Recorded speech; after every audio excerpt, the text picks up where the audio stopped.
So now we are in a position to completely understand Lagrange's theorem, and I think you already get it. So let's just get into this and prove this. This is a really important, monstrously, famously important theorem about finite groups. So here is what Lagrange's theorem says. Let G be a finite group. If H is any subgroup of G, then the order of H must divide the order of G. Okay?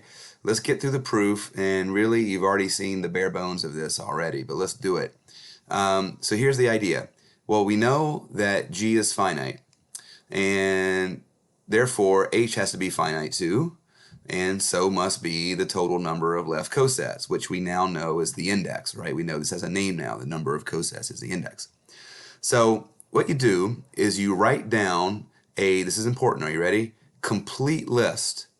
A complete list of the cosets of H within the mother group without any redundancy. So I have never written down the same coset twice.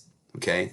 Now you know you can do this because we've done this before in the examples, but every single element of the group has to live in some coset. So everybody in G, everybody in the mother group G, lives in one of these cosets. And of course you also know that if I've written down these cosets without writing down the same guy twice, that they can't overlap at all, right? Because cosets are either completely disjoint from each other or they were exactly the same. So when you write down this list, you have to make sure you write them all down, but without any redundancies. And that means that there's no overlap here. But it also means, since there's no overlap here, and that everybody in G lives in one of these guys, that this list here eventually grabs every element of G, but grabs it only once. Okay? Now, of course, we know here that the number of cosets that I need is the index, but don't worry about that right now. But this final terminal subscript here has to be the index. Okay? But as we've argued here that all of these cosets grab the entire group and do so without overlap, that means I can count the size of the group by counting how big every individual coset is and adding them up. That's important.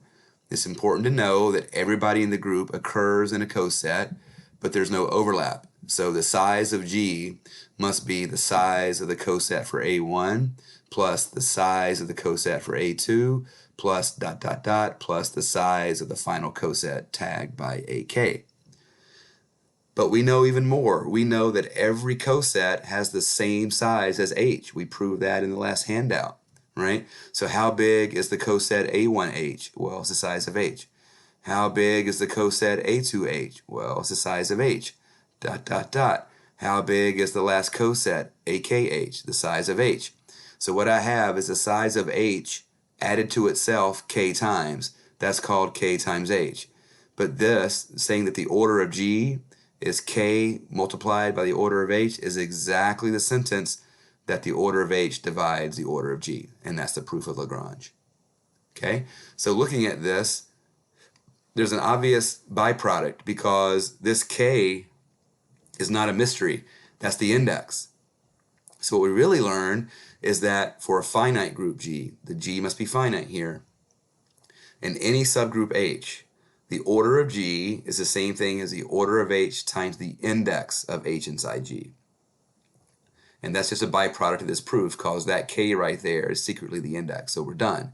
So what you learn is that, well, not only must the size of H divide G, but this term is also a divisor of G, but that term is the index, and that gives us corollary 2.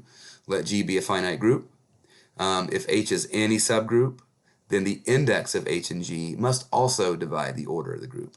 And what you do right now, you should look back at the previous 2 handouts, okay, and look at all the examples of cosets within finite groups and check that this happened.